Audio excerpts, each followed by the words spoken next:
Halo guys, bukan Jaslimi di sini dan welcome back to ngobrol santuy. Oke, kemarin jadi habis bahas tentang sinyal hilang, sinyalnya no service. Kali ini aku akan bahas apakah storage iPhone 64GB itu cukup. Ya mungkin backgroundnya sama, bajunya sama, ya karena memang buat videonya di hari yang sama. Jadi ya udahlah ya. Kenapa sih opsi atau pilihan 64GB storage ini menarik banget ya? Intinya kalian bisa beli iPhone itu dengan harga yang murah, tapi kalian bisa mendapatkan iPhone seri yang atas ya. Sebagai contoh nih ya, misalnya kalian beli iPhone 11 Pro yang 128GB, kalian bisa mendapatkan iPhone 12 tapi yang opsi 64GB dengan harga yang sama ya, baik bekas maupun yang baru. Mungkin harganya nggak sama tapi selisihnya cuma sedikit ya. Jadi intinya kalian bisa upgrade satu level di atasnya dengan mengurangi kapasitas storage-nya menjadi 64GB guys. Terus permasalahannya di sini, apakah cukup sih 64GB itu ya? Tapi ingat, ini nggak berlaku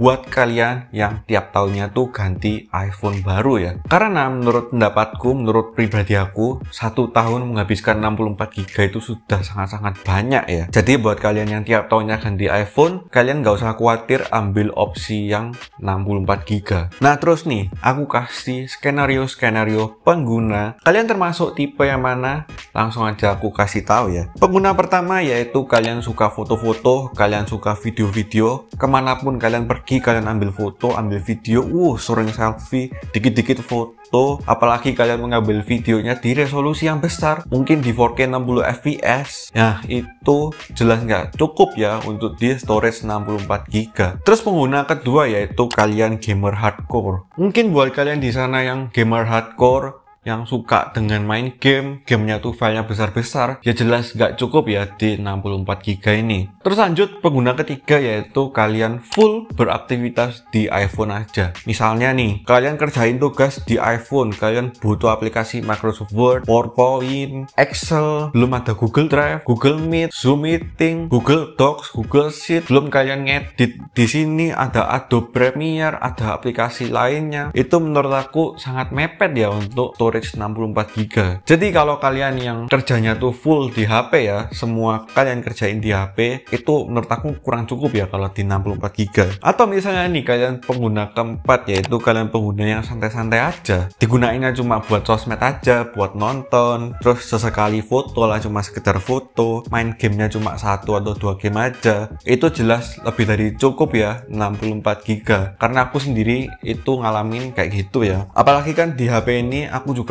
buat foto-foto casingku, buat foto-foto jualanku ya, itu aja sudah lebih dari cukup sih menurut aku untuk di opsi 64GB. Nah buat kalian nih masuk ke tipe pengguna yang mana ya, pengguna 1, 2, 3 atau pengguna keempat. Kalau menurut aku ya, kalau kalian punya budget yang cukup untuk beli 128GB, kalian langsung aja beli deh 128GB.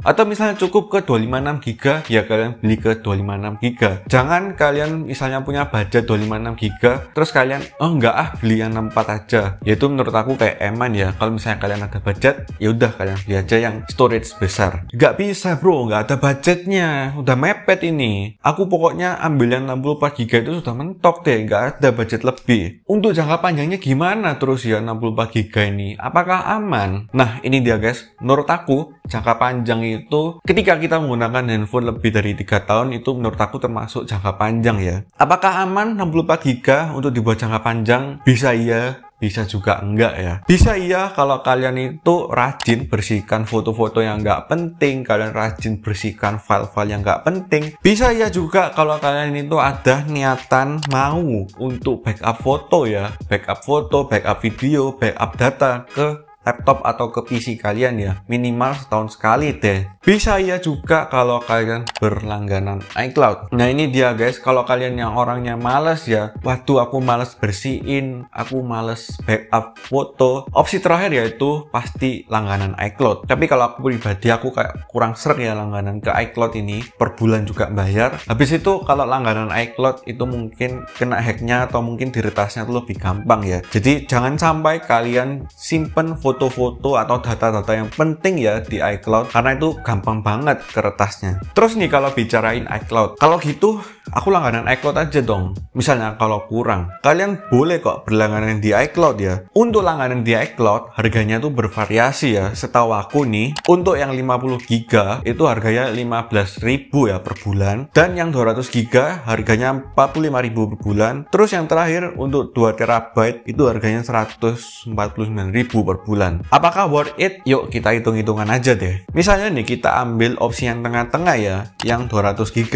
Karena menurut aku kalau yang 2 TB tuh terlalu besar ya. Oke, yang 200 GB deh per bulan. Per bulan habisnya 45.000. Kita hitung 1 tahun. Jadi 1 tahun kalian harus membayar iCloud sebesar 540.000. Oke lah ya, masih worth it. Karena kalau kalian update storage dari 64 ke 256 misalnya ya, itu biasanya bedanya 1 jutaan ya guys. Kalau misalnya nih kalian pakai iCloud selama 2 tahun, sudah jadi 1.080.000.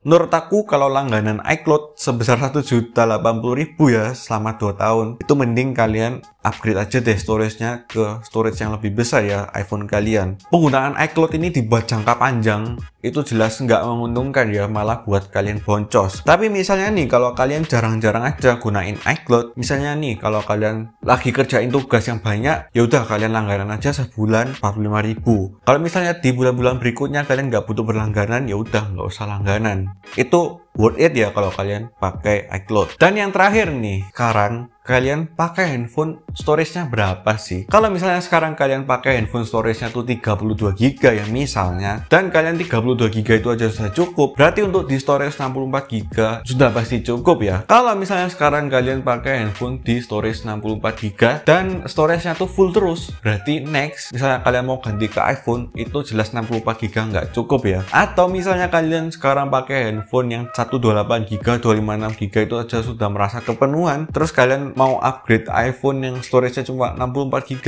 itu jelas nggak cukup ya guys. So itu aja sih pendapatku mengenai apakah cukup sih storage 64 GB itu. Kalau aku pribadi, aku sangat cukup ya untuk di storage 64 GB, karena di Samsung Galaxy Note 8 ku ini yang aku pakai sudah dari 2017 sampai sekarang di 2020 akhir ya aku terakhir pakai ini, itu 64 GB ya memang kadang penuh ya, cuma masih cukup-cukup aja sih. Jadi kembali ke preferensi kalian masing-masing ya. Kalau misalnya kalian punya pengalaman 64 GB cukup atau enggak, kalian bisa komen di bawah guys. Dan jangan lupa subscribe, like, dan share video ini ke teman-teman kalian yang membutuhkan, and see you in the next video guys.